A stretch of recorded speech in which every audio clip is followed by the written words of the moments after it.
we're going to end the day talking to some parents, some children through surrogacy and through adoption, a surrogate, and an egg donor. So you can actually ask them, maybe speak to them, hear what it's really like to be part of this journey from them.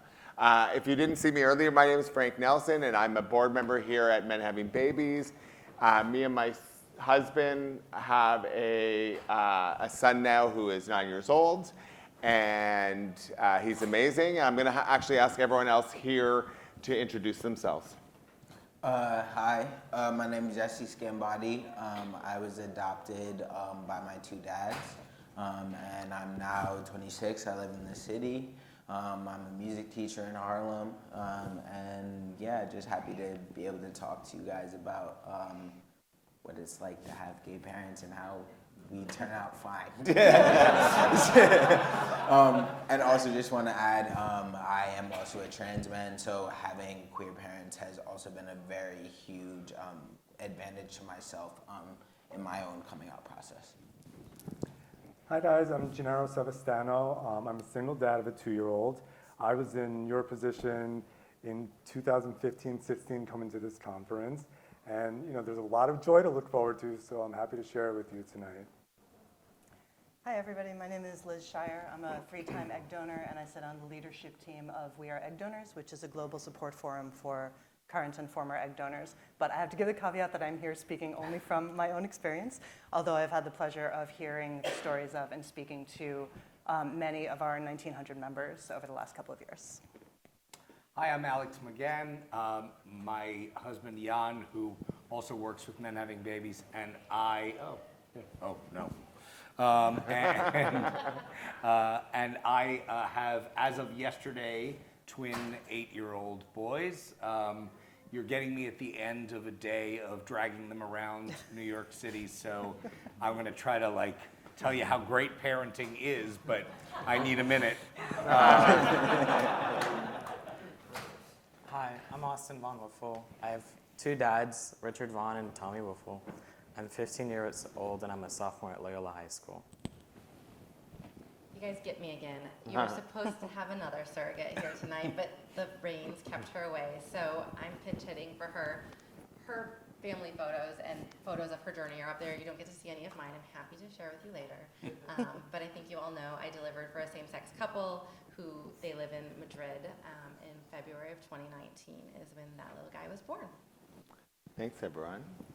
I wanted to say, in preparation for tonight, one of the things when I was having a kid is I think a lot of us gay men were maybe bullied growing up and other things. And I've heard through the conferences, I've been now a board member for 6 years, and I've heard from gay men saying that they are concerned, some of them are concerned, beyond all of this for their kids, that, bringing kids into the world as two gay men, that they're worried their kids might get bullied. And this was sort of a concern of mine too. I thought a lot about it.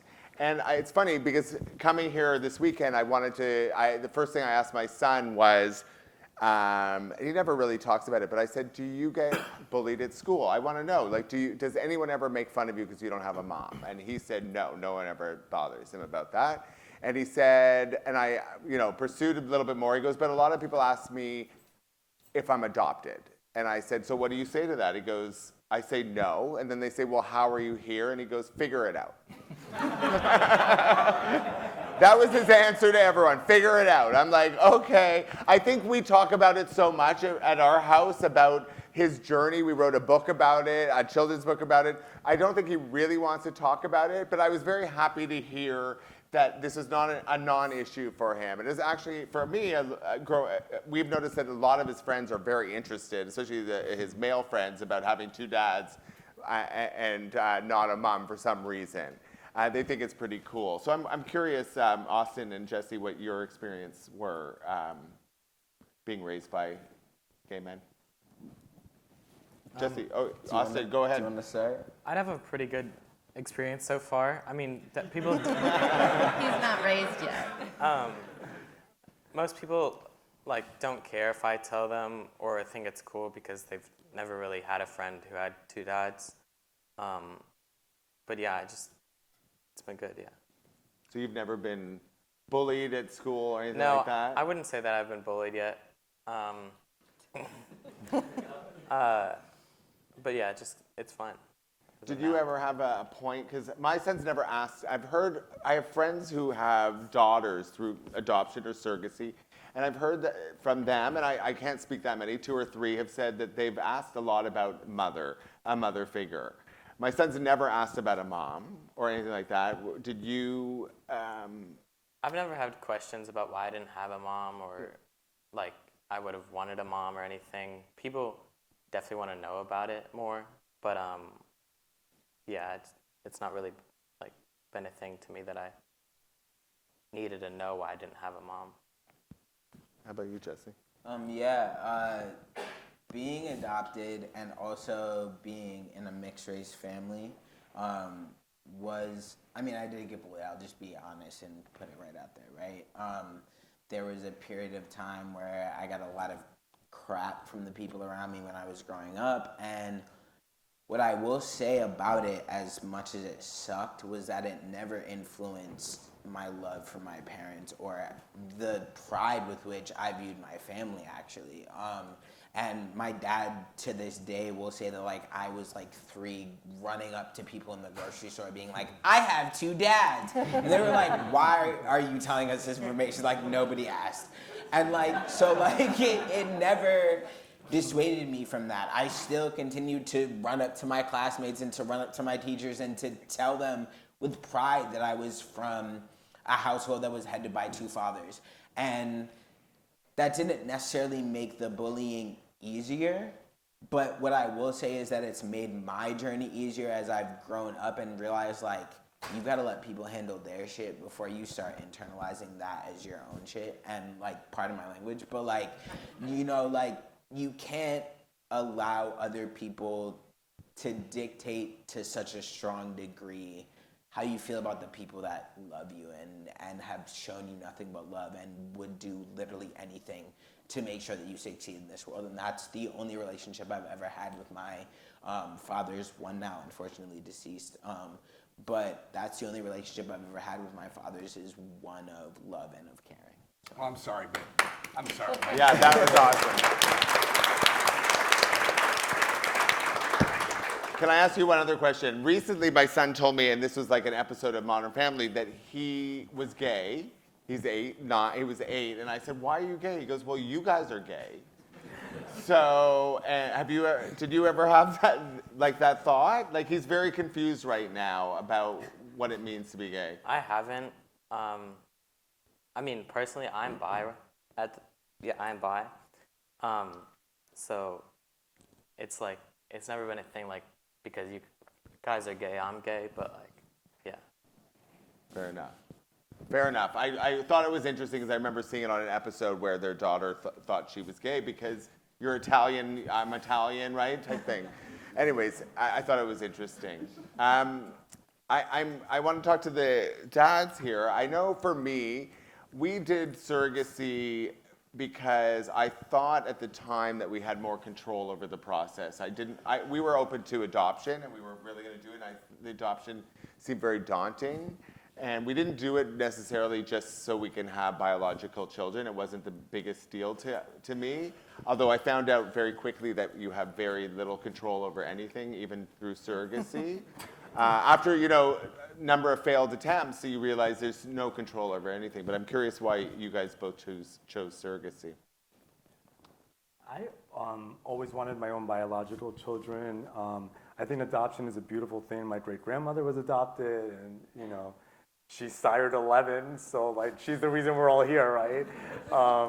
But I'm also the only child of immigrants, and I felt, this is sort of personal, and by no means, am I projecting anything here, but I sort of felt a duty to, pass on my ancestors' genes, I wanted my kid to look like me. I chose a donor who looked like me, so it wouldn't be like, well, where did I come from, So that's why I went with surrogacy.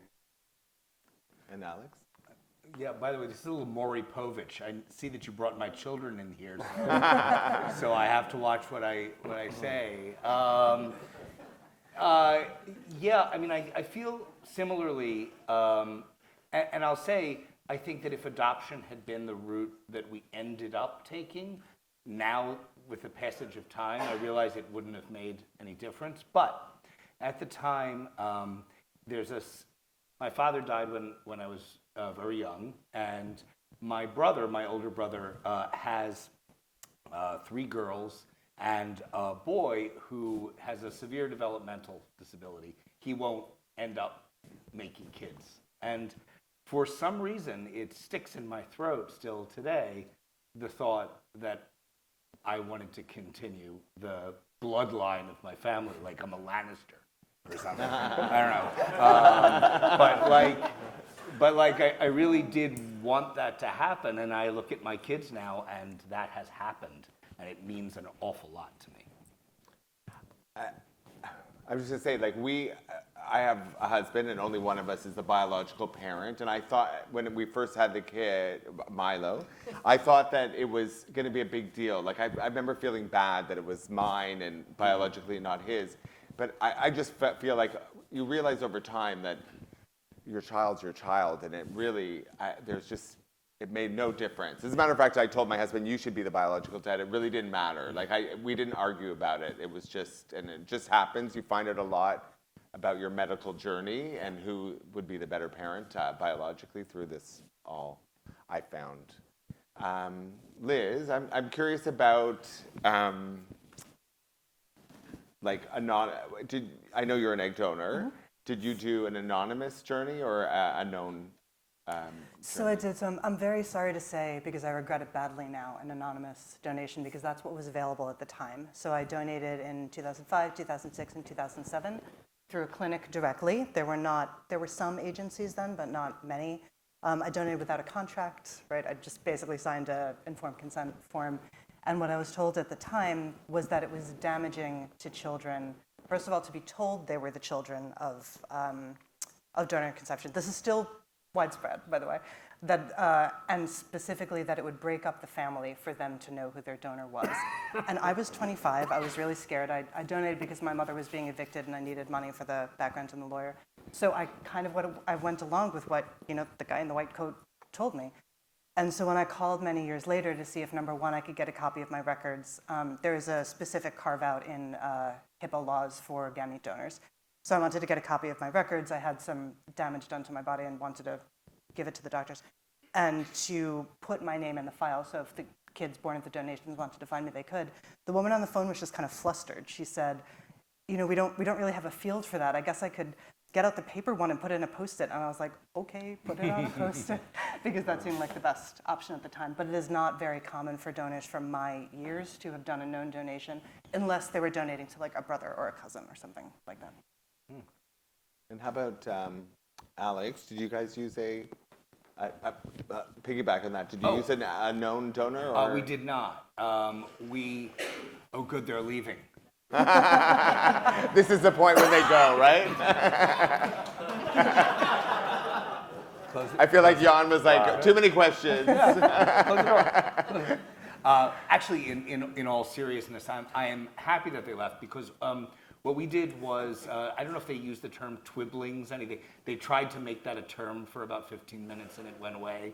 This was where our children have the same anonymous egg donor and the same surrogate, and they're twins, but one of them is biologically mine and the other is biologically my husband's. And we did that incredibly weird, convoluted process because we wanted to see if we could make this family thing that felt closer to a man and a woman get married and have a baby together. As I said before, I don't think it really made any difference. But I think we would have been thrilled to know who our egg donor was. But when we went to the agency said, look, there's a huge database available to you, and We looked through all of the information. We involved friends in winnowing it down. And when we ended up deciding, we did not know who she is. We still don't. And one day I'd love it if they did know. But, it hasn't had any really lasting effect on the questions that they ask.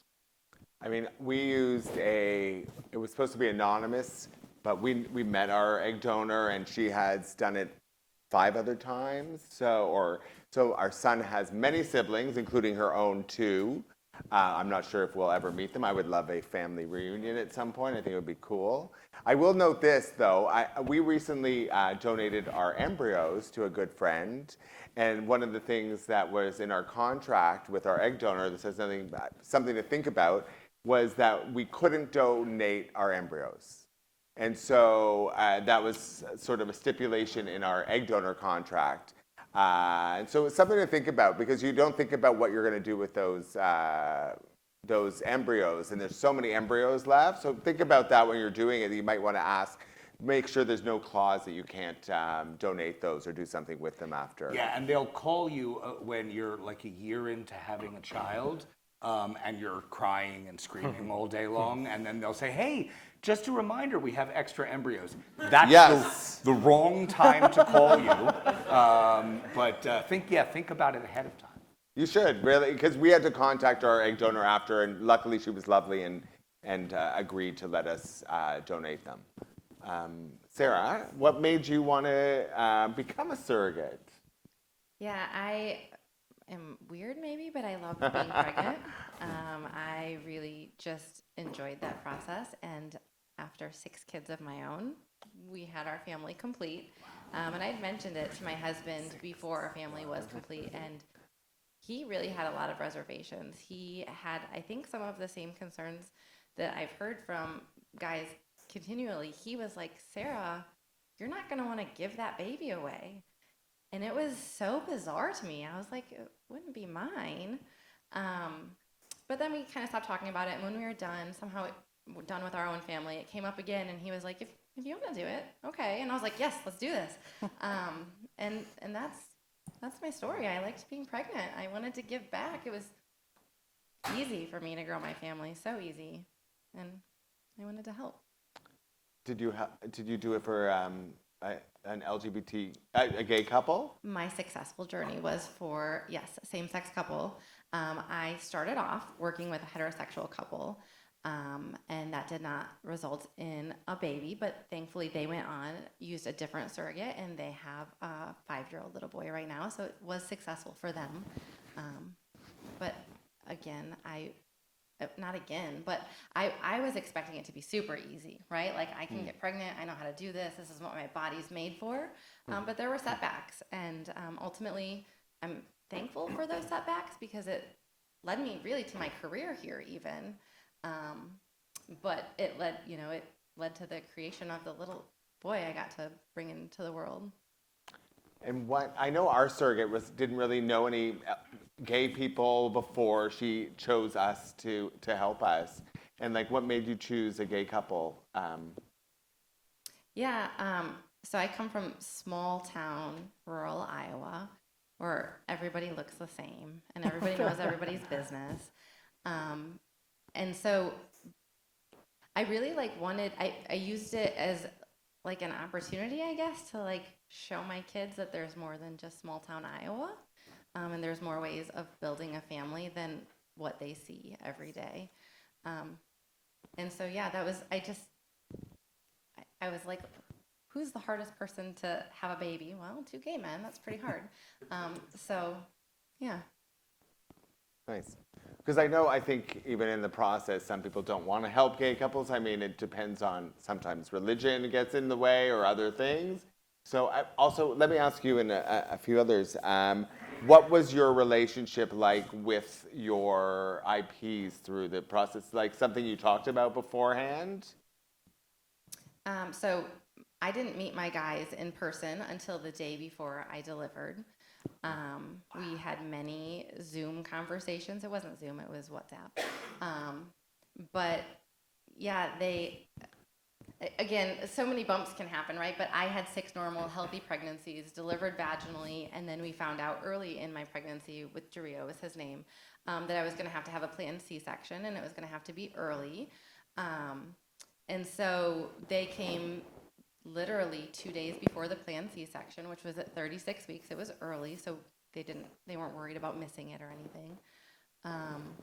But yeah, we had a great relationship. We communicated openly. My physician was really great about video chatting them in so that they could ask questions. I would actually leave the room after the end of my appointment so they could ask some questions too. I thought that was important for them to have that time with my OB.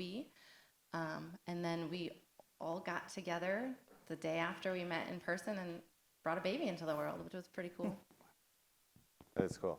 I know my surrogate bought a cell phone when this all started. She didn't really believe, she never had a cell phone, but we needed a way to speak. So, and I'm not that into talking, so on the phone every day, but we were texting. So she started to text every day, and we would have many conversations. It's an interesting relationship with a stranger that you're not a stranger, sort of a stranger, someone you met just randomly, and then you're texting them more than you've texted anyone all day long. And it's a really lovely relationship.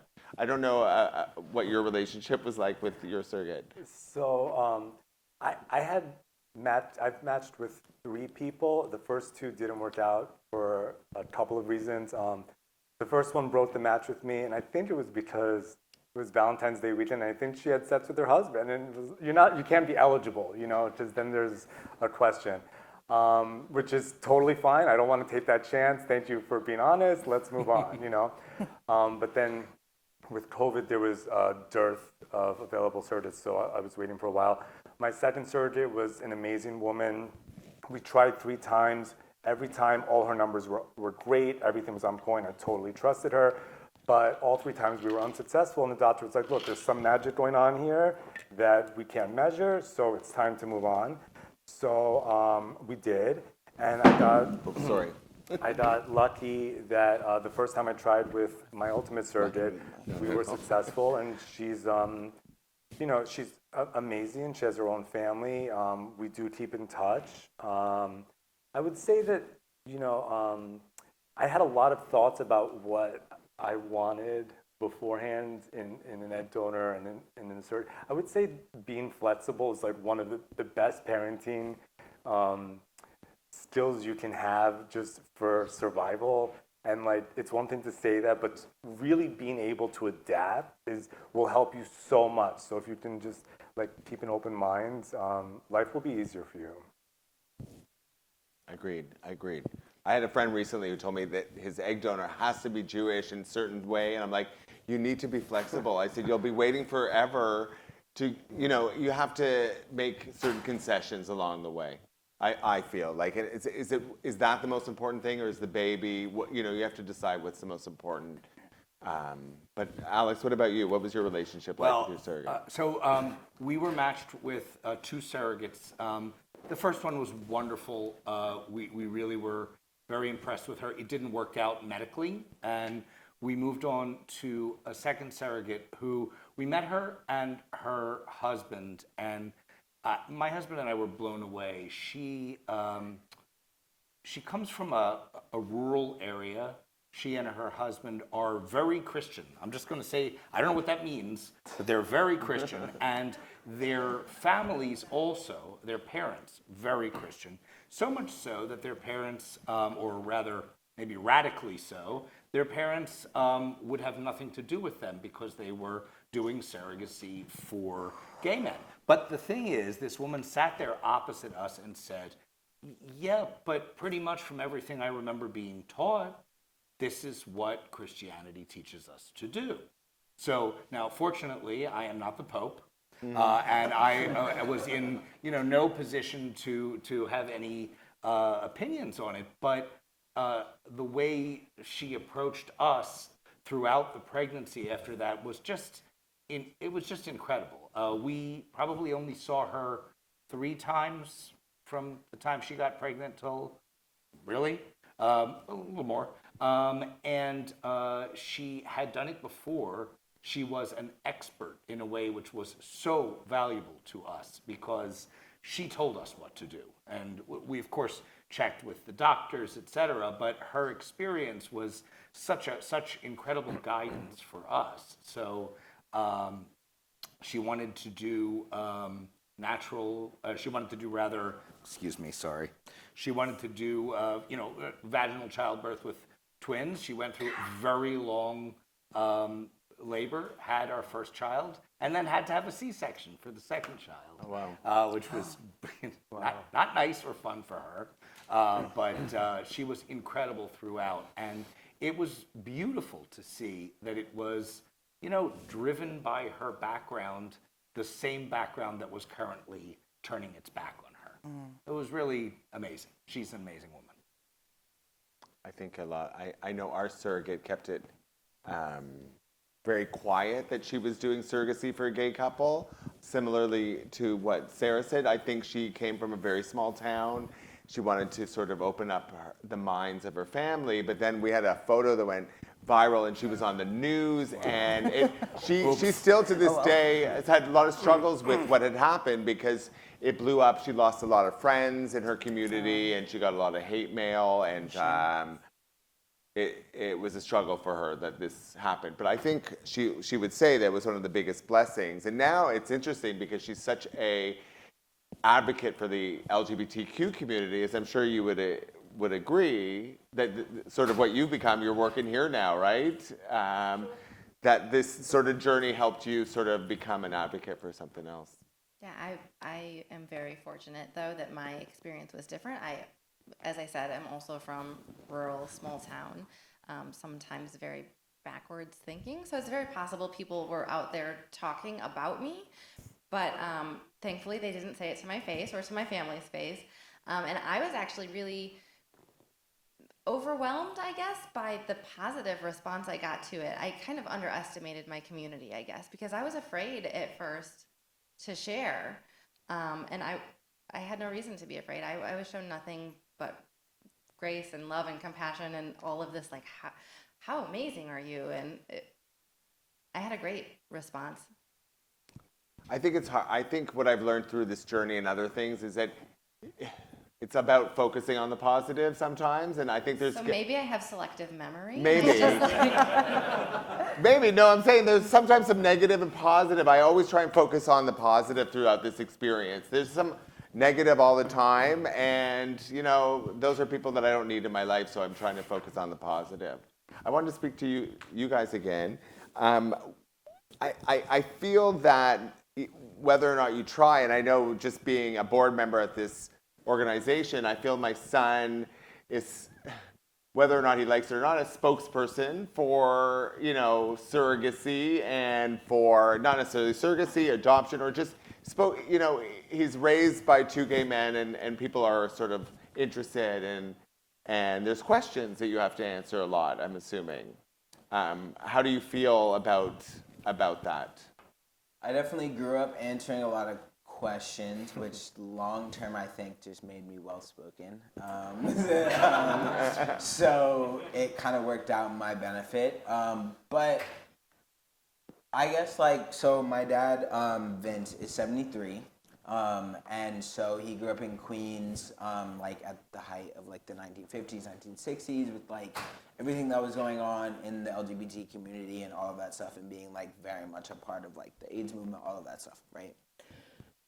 So to me, as I've grown into this, the questions that I have to answer are me paying it forward, right? My dad set me up in a position to speak for a community and be a part of a community that I would not otherwise necessarily have access to, right? And I think that is a very special privilege. And I think that being able to speak up for the community that your family is a part of is actually a very beautiful thing, although it can be tiresome at times, obviously, right? No one wants to answer the same question a million times, right? We've all done it, whether it's about me having two dads, whether it's about my dads being white, whether it's about me being trans, what that means, whether it's about me being bi, it's the same 6 questions, right? Over and over and over, just rephrased. But my dad also had to answer those same 6 questions over and over and over again, right? And so to me, like, I'm just kind of like doing my duty as the son of like a queer man who grew up in the midst of it, you know, right? To just continue to speak on behalf of the community that I'm lucky enough to be a part of. We're very lucky to have you as a spokesperson. Thank I feel your dads are very proud. How about you, Austin? Yeah, What do so you, what he was saying, like, as I've also grown up, like, having 2 dads, people have always had questions. So, like, as you start to answer those questions over and over again, you start to, like, get used to it, obviously, and you, like, know what you need to stand up for, and, yeah, so I would say that I would be a spokesperson for gay families. Can I add something? Sure. I have tried really hard since my kids were born to do something with them that my parents did with me, which is to imbue them with a sense that every way that they are different or weird is something for them to be excited about. And you know it's interesting. In some ways, if you aren't too different, it's very hard to make that point. Mm-hmm. It's very hard to teach a child who's, living in, let's say, the nice little white kids with straight parents living in a white kid with straight parent neighborhood. It's going to be very hard to teach them to embrace how different they are because it's not as obvious. And there is actually something very powerful about the idea that you have children, you are 2 gay dads, they are born with a formula for recognizing difference. And that won't always be easy, I suppose. But on the other hand, it's a trick because it means that by the time that they're old enough to be afraid of the fact that they're not wearing the right brand of clothing, they'll already have something much bigger that they've dealt with. And it's beautiful. And these 2 are like perfect examples of it. agreed.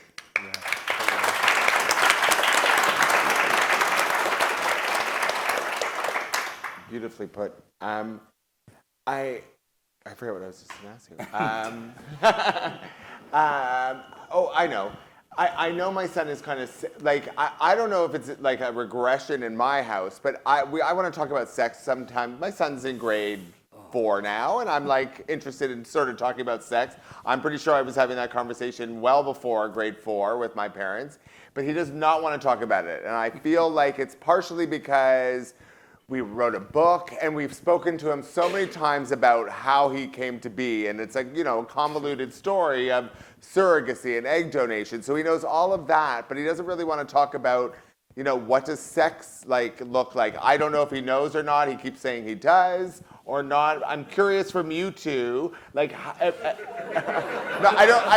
We did not. I'm not prepare curious them to learn for this about sex question. from you 2. Can we get a whiteboard in here? I feel I know a little bit about it, but I'm curious to know if you both know, since you can remember about how you got here, or was that something you, have your parents been honest with you from the start? Not honest, but have they been, sorry, Sarah? I'm just what's your creation story? I don't know if that's how your parents phrased it or not, but how did you origin story? Oh, what's your origin story? Yeah. That's what you're Jesse? asking me? I'm turning around to Jesse. Oh, yeah, Jesse. Jesse. Yeah, I mean, my dads are white, so there wasn't really a lot of question about, obviously something had happened where we got a little turned around on the path because how am I black but you're white? But also in a very good kid way, I asked my dad one time, I was like, so you're European? And he was like, yeah, I'm European, I'm white, and I grew up in New York, whatever. I was like, so I'm Europoopin. And I'm 4, right? And he was like, so cute and almost there, but not quite, right? And from a very young age, I was able to ask my parents about anything.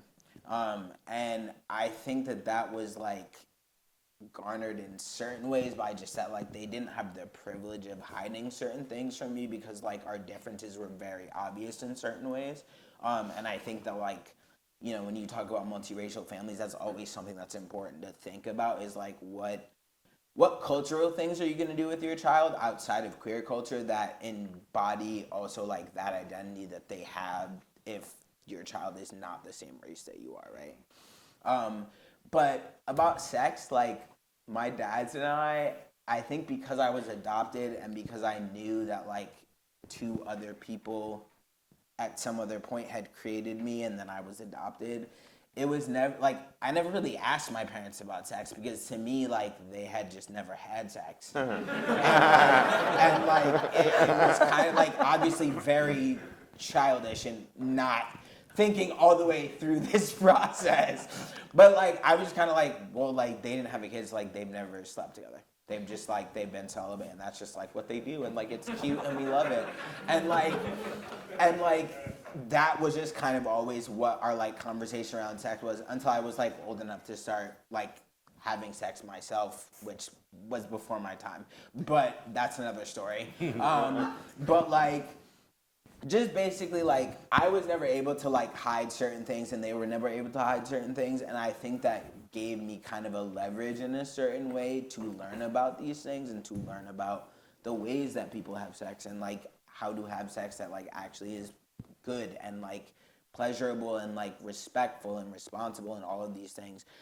That's what I was taught about sex. And I think that there's this, I say that to say, right, there's this misconception that you're gonna have two gay dads and like all they're gonna do, they're gonna be like predators and they're gonna like have the, like they're gonna do this like over sexualization of you. If anything, it was like the complete opposite. Like my friend who was straight parents were like learning about this stuff from like, and I'd like go home repeating things that I had heard, and my parents would be like, "What in the world?" Like, so like, I think it's just like it comes down to who your parents are, obviously. But I do think there is just very common misconception that we're like over sexualized as youth, and that somehow affects us in this negative way or something, because like you can't possibly have two gay men together and it's not about sex and it's actually about like love and building a family, right? Like God forbid. So I think that that's been like one of the big things for me is like remembering that like, yeah, sex is great and like it's important to learn about, but like also like that's not what like makes a family, right? Like, and like that has been so important to me to learn and to just like play out in my everyday life. So yeah, that's like a very convoluted way of getting to the point, but yeah. You speak beautifully. What? Yeah, you certainly got there. Austin? I wouldn't, like, I've never felt uncomfortable if we've had like to talk about sex at home or anything. And like with high school and middle school, it's definitely like been a topic that comes up. So it's not like I'm clueless about it at all. But have you always known you were, like, as long as you can remember, that you were a child through surrogacy, your parents about? Oh, yeah, totally. Yeah. I got it. Some people don't understand it as well, but it perfectly makes sense to me, the way that they explained it, especially when my dad's a lawyer and he helps people with a lot of that stuff, so it helps out. Are you like my son, though, figure it out, or you take a little more time? Like, I figured it out for the most part. No, I mean, like, sharing. My son, when people ask, he's always like, figure it out how I came to be. I usually explain it to them. When I tell people that I have two dads, people kind of just leave it at that, but when they want to know, it's not too hard to explain, so I just explain it. Sarah, sorry, you were going to ask something. No, I was just going to ask, and I think you answered it. Like, do you have a memory of being told, like, I have two dads, I don't have a mom, or is just like, it sounds like just this is how you were raised, you always knew? Yeah, it was just kind of how I was raised, and like, I never had questions about it really, and I actually like don't remember them like telling me about that. It's just kind of something that's like engraved in me, so I just know about it. Yeah. Thanks. Liz, I'm curious, what was your experience like? You said you did this because you needed money. Mm-hmm. So what was the experience like for you? Would you do it again? No, certainly not. Certainly not. Definitely not. Why is that? Because it was...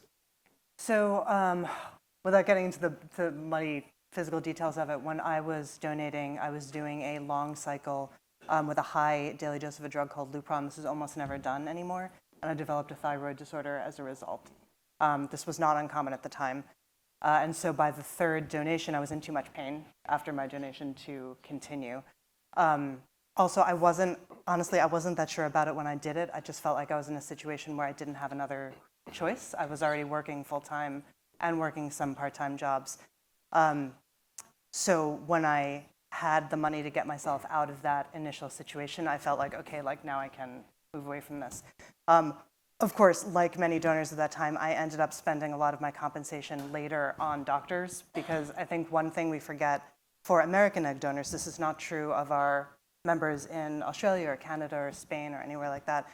This essentially, the compensation is insurance, right? Because you have a rider in your contract most of the time that takes care of you for like the month, the 2 months, something like that following the transfer.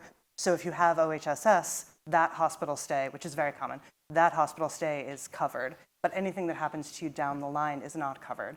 You know, some number of donors are uninsured, and even if you are insured, the co-pays, the visits, like it adds up to a lot. So I think there is this understanding of donors, this very like TikTok, you know, I got this handbag, I got this fancy vacation. But in fact, the average compensation for our members is between $3,000 and $5,000. And when you keep in mind that, first of all, that's taxed at the self-employment amount, and that number two, this can take dozens or hundreds of hours, depending on if you do a short or long travel or local cycle. You know, on an hourly basis, when you can't be at your normal job, it's not actually all that much money. Thank you.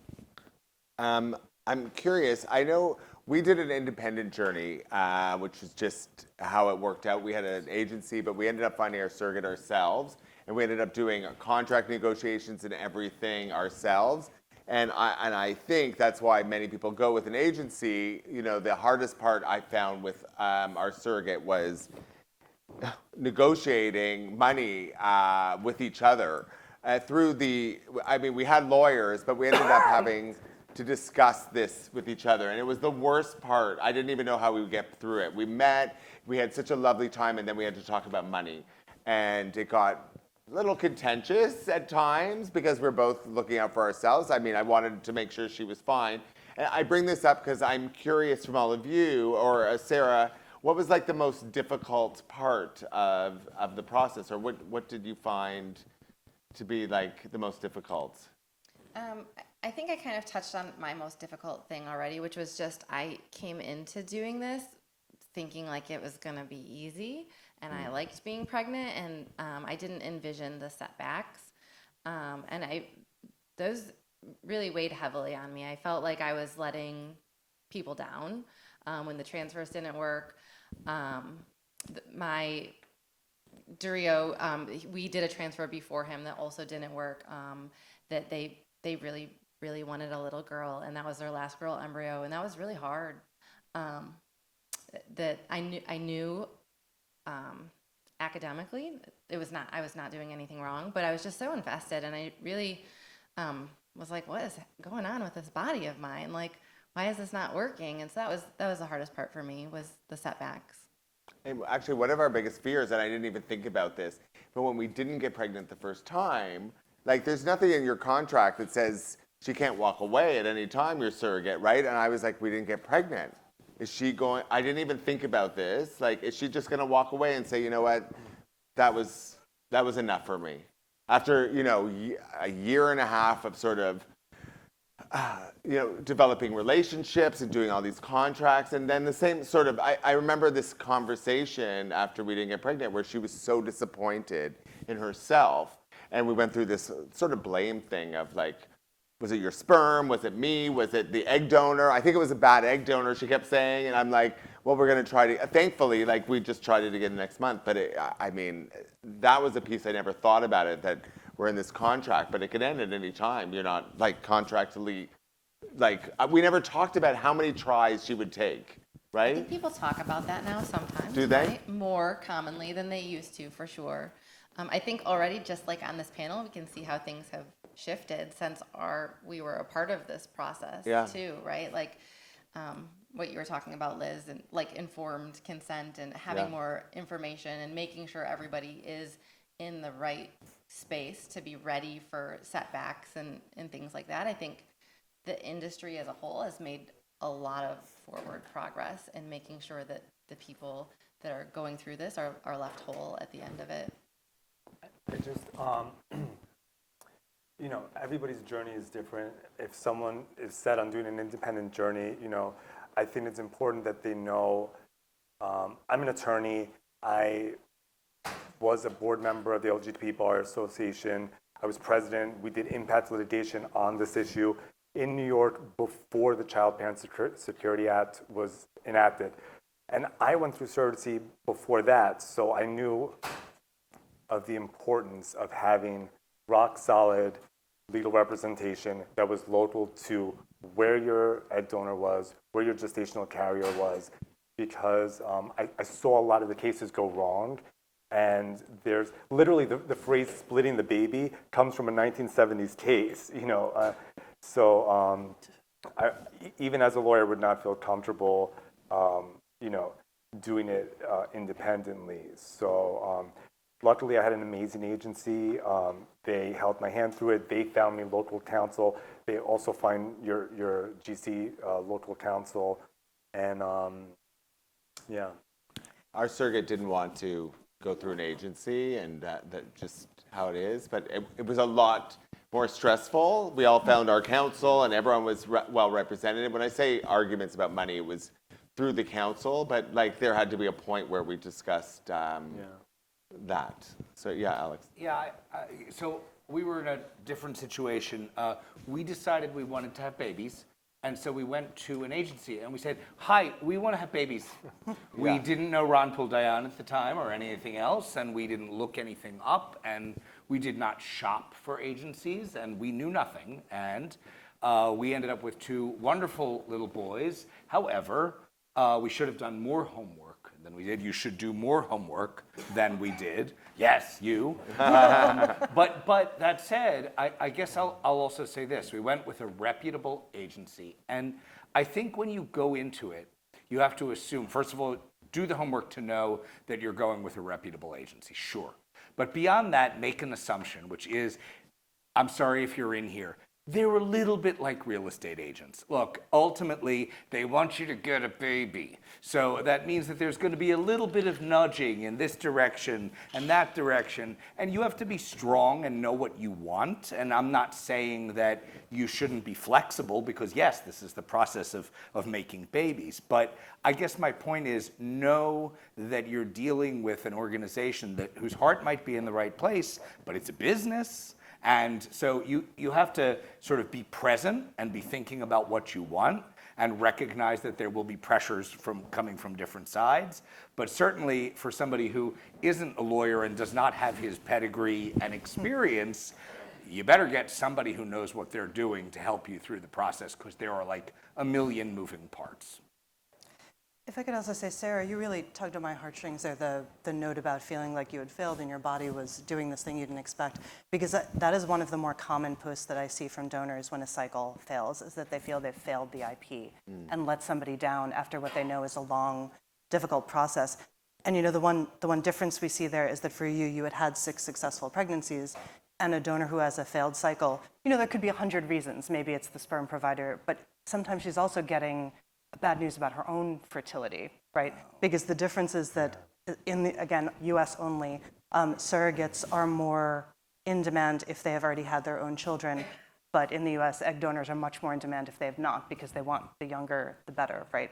So it just made me think about how universal this whole situation is. We all go into it expecting a certain outcome, and we don't always get it. And I was here for a little bit of the last panel, and I heard some here and some here about just the importance of keeping an open mind about what the outcome is going to be, because so much of it is out of our control in literally any situation.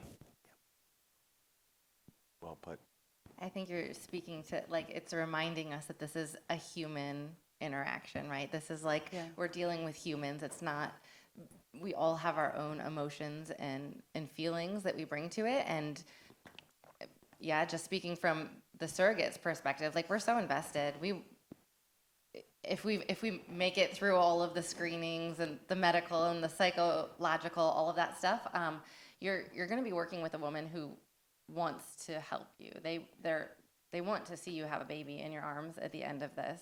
And so many times people are like, how could you let that baby be taken from you? I don't really have a relationship with that baby, right? Like, he's amazing and incredible, and my feelings for him are so strong. But my relationship is with his dad's, and it was them that it was hard when they flew home. I was so emotional because my part was done and theirs was just beginning, So, yeah, we're all humans.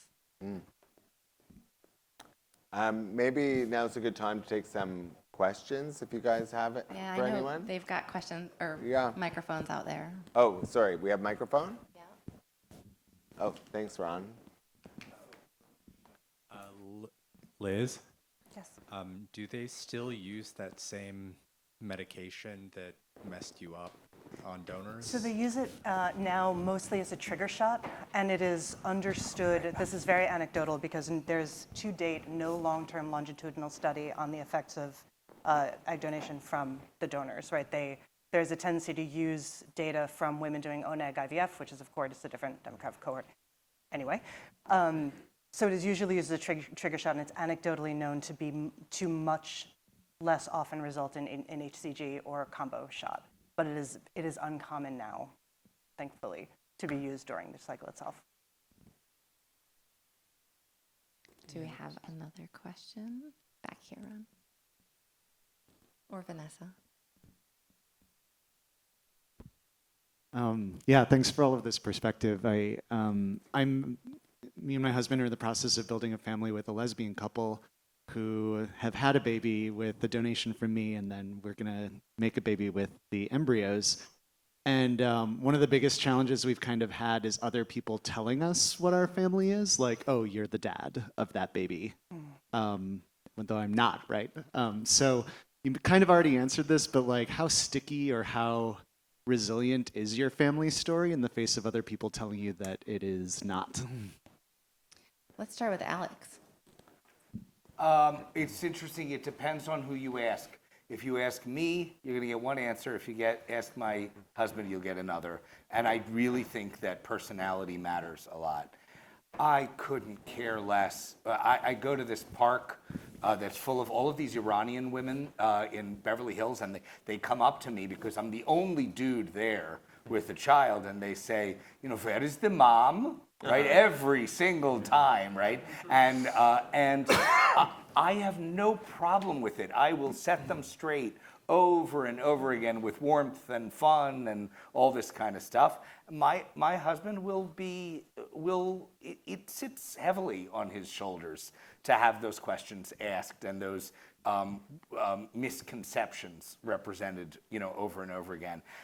So I don't really have advice except to say that this is your family, and you and your husband and your lesbian friends or whoever they may be, and the structure of that family is yours to define. There are, I guess, legal aspects, but putting the legal aspects aside, I don't know, let your freak flag fly. I don't know what else to say. There's a lot of heteronormative stuff that you're going to run into forever, all the time, even in the safest spaces, and it's hard sometimes. I brought my child to Italy last year, and this is a small town. I doubt that they've ever heard of surrogacy. I'm sure that they think an egg donor is the same person who carries and all that. So I started having fun with it, and when someone presumes that there's a mom, I say she died in Vietnam. If I'm in the mood, or I'll just say, there is no, obviously you give the long answer, but are you going to teach every person? Are you going to teach, someone at the park, about if you want, I have stuff to do. Sorry, is any other questions? Yes, I've got one. Oh. So as parents through surrogacy up here, when you were at this stage, what is the one thing that you were afraid of that you didn't need to be afraid of? Oh, no one? I can tell you about all the things that I should have been afraid of when I was. Yeah, right?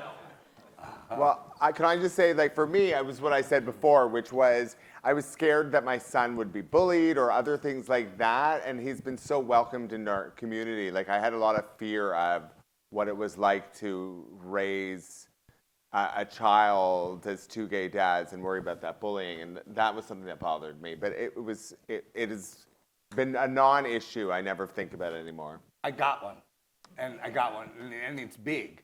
I wanted to have kids. I didn't exactly know why I wanted to have kids. I was not one of these people who was like burning with the passion, I must hold a baby. I didn't have any of that stuff. And then my kids were born, and it was very, very hard, and I was miserable, and I was afraid I didn't love my children. And I cried to my brother, my straight brother who had 3 kids at the time, about this, and he said, "Yeah, so why should you be different from everybody else?" and then he said, "Just shush, just wait." And that's exactly what happened. And what I shouldn't have been worried about was that I wasn't going to go insanely in love with my children. It just took a little while. Yeah, I think there are a lot of people who are like, well, I should have kids, right? I guess. And what if it doesn't? What if it's going to be great. It's going to work.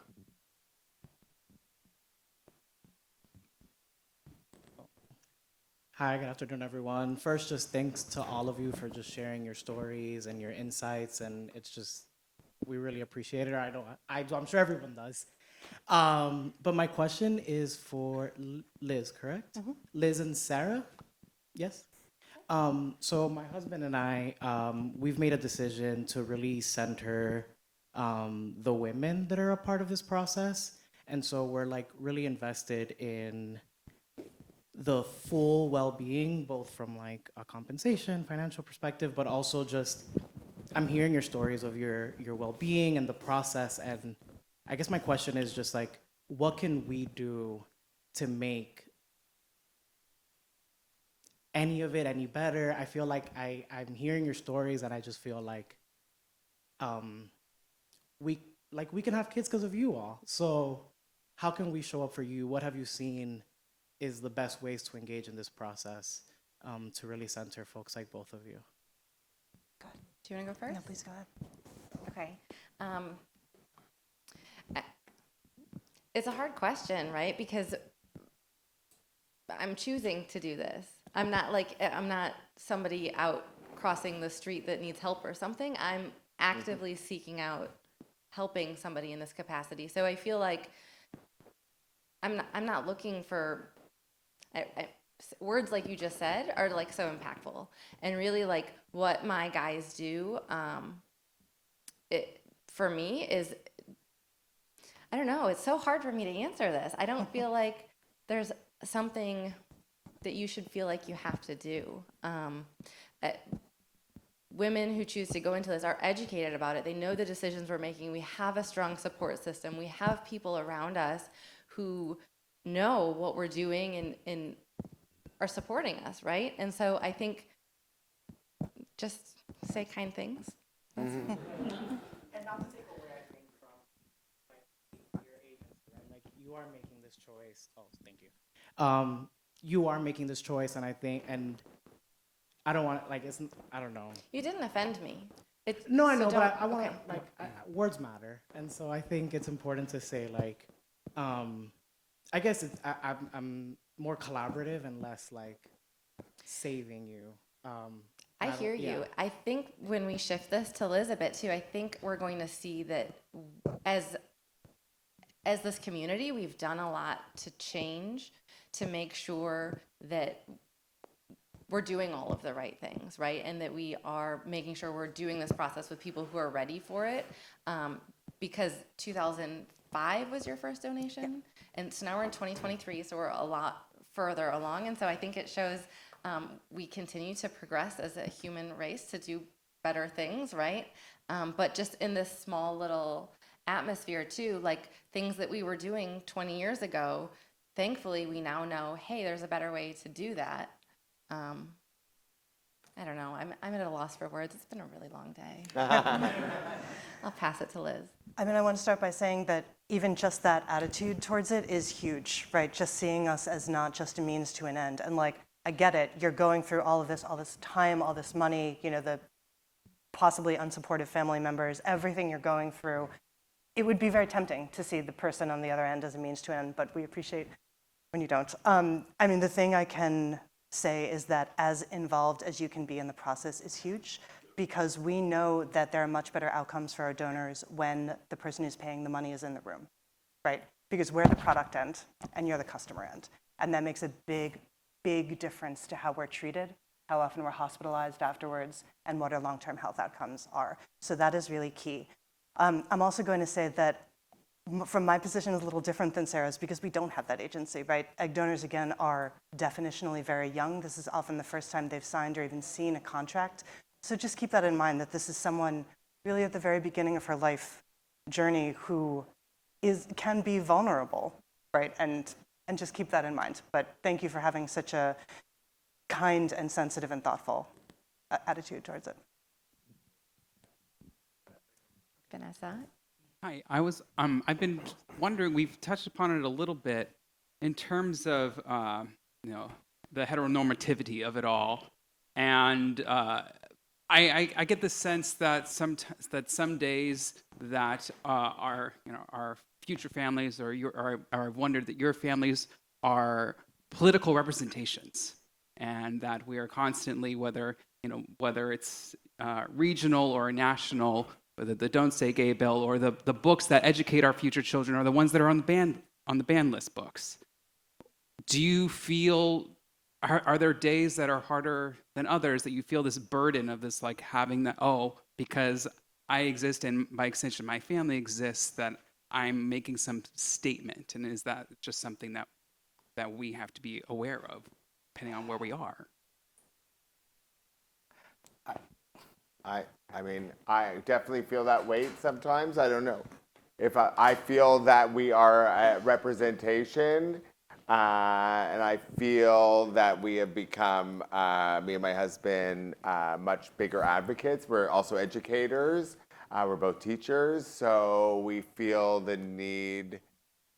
Yeah, I feel it's a heavy weight sometimes, and the current politics is making it even worse. And even the other night, I mean, there was a march in Toronto the other day about parents talking about pronouns, and we made a huge statement on our social media, and then we had dinner with family members, and they were confronting us about our stance, and the stance was that whether or not schools have to tell parents about pronouns. And they were like saying, why would you keep this information from the parents? And I'm like, but you don't understand. It's not the parents that are there for their kids or listening. It's the parents, it's the kids that are scared or that need them, that need the teachers. Anyways, I just said, like, the straight parents necessarily couldn't understand where we're coming from, and I'm constantly having to fight for our family and everything. So yeah, I mean, I think you're all going to become some sort of advocates, and because you'll stand out in your communities. I have a maybe slightly different angle on this. I'm not a political advocate. I don't spend a lot of time, canvassing, knocking on people's doors, trying to get out the vote. I vote. But here's the thing. I cannot imagine a more active way of squeezing the toothpaste out of the tube in such a way that it can never be put back in than you having children.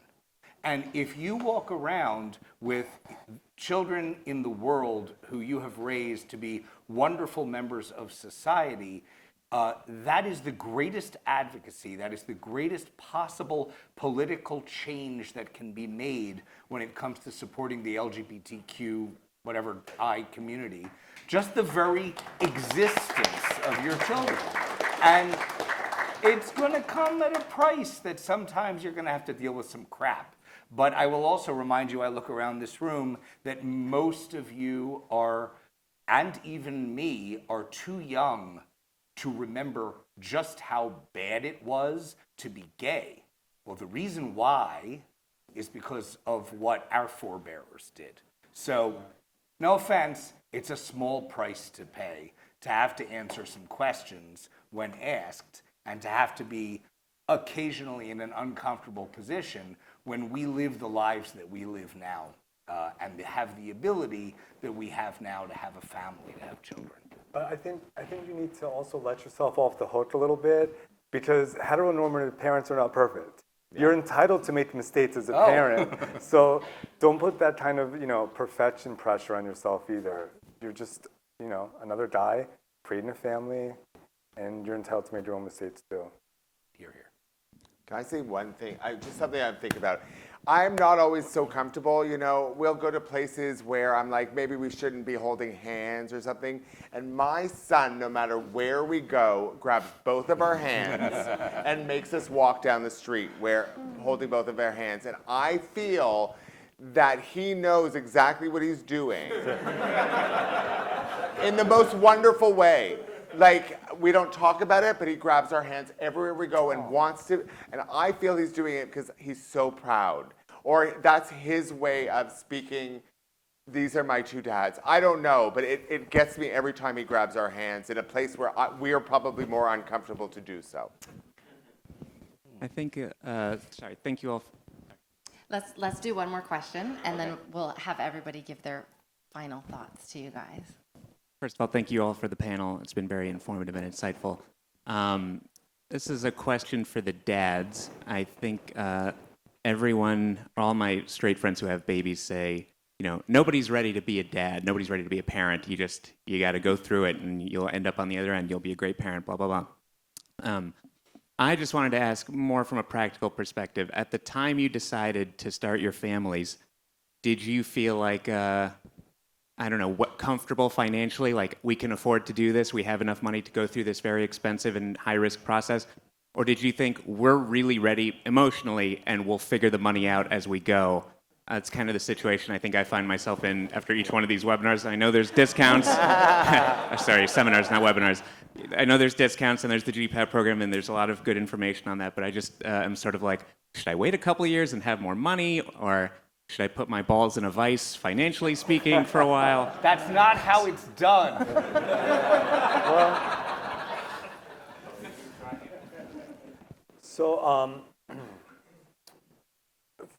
As a single parent, I knew I wanted kids when I was 20. I mean, earlier even, I thought I had to find a partner first, so I'm 43 now. When I was 35, I was like, oh, that person might never come. I need to start. So that's when I got engaged with men having babies and really doing the research for making it happen. I had to make a lot of sacrifices. I had to move in with my parents, save a ton of money. I did end up borrowing money because you need to be financially responsible. You don't know if your kid's going to need a NICU. They're incredibly expensive. You don't know if in the first 3 months of when my child was born, he had an undiagnosed milk allergy. So he was in the hospital 3 times for what we thought were like sinus infections and RSV, but it was really the milk allergy and like a lot of out-of-pocket costs and stuff. So you want to be ready, So it's okay to maybe delay it sometime. Talk to your agency about the financing options, because there's a lot out there, and you can and will make it happen. I really believe you can do it. Alex? Oh, well, I was in the cab on the way here, and I'm just going to tell you, the cab driver was really fun and talking to my kids, and then he turned and he asked me if I was the grandfather.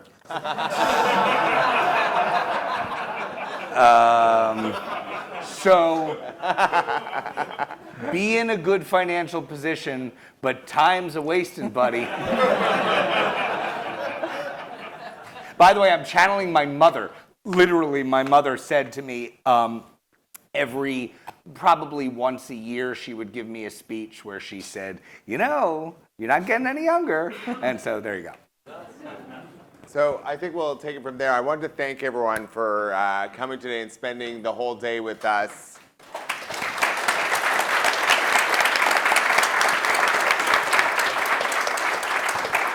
And I wanted to thank these lovely people also for being on the panel and taking the time out of the day.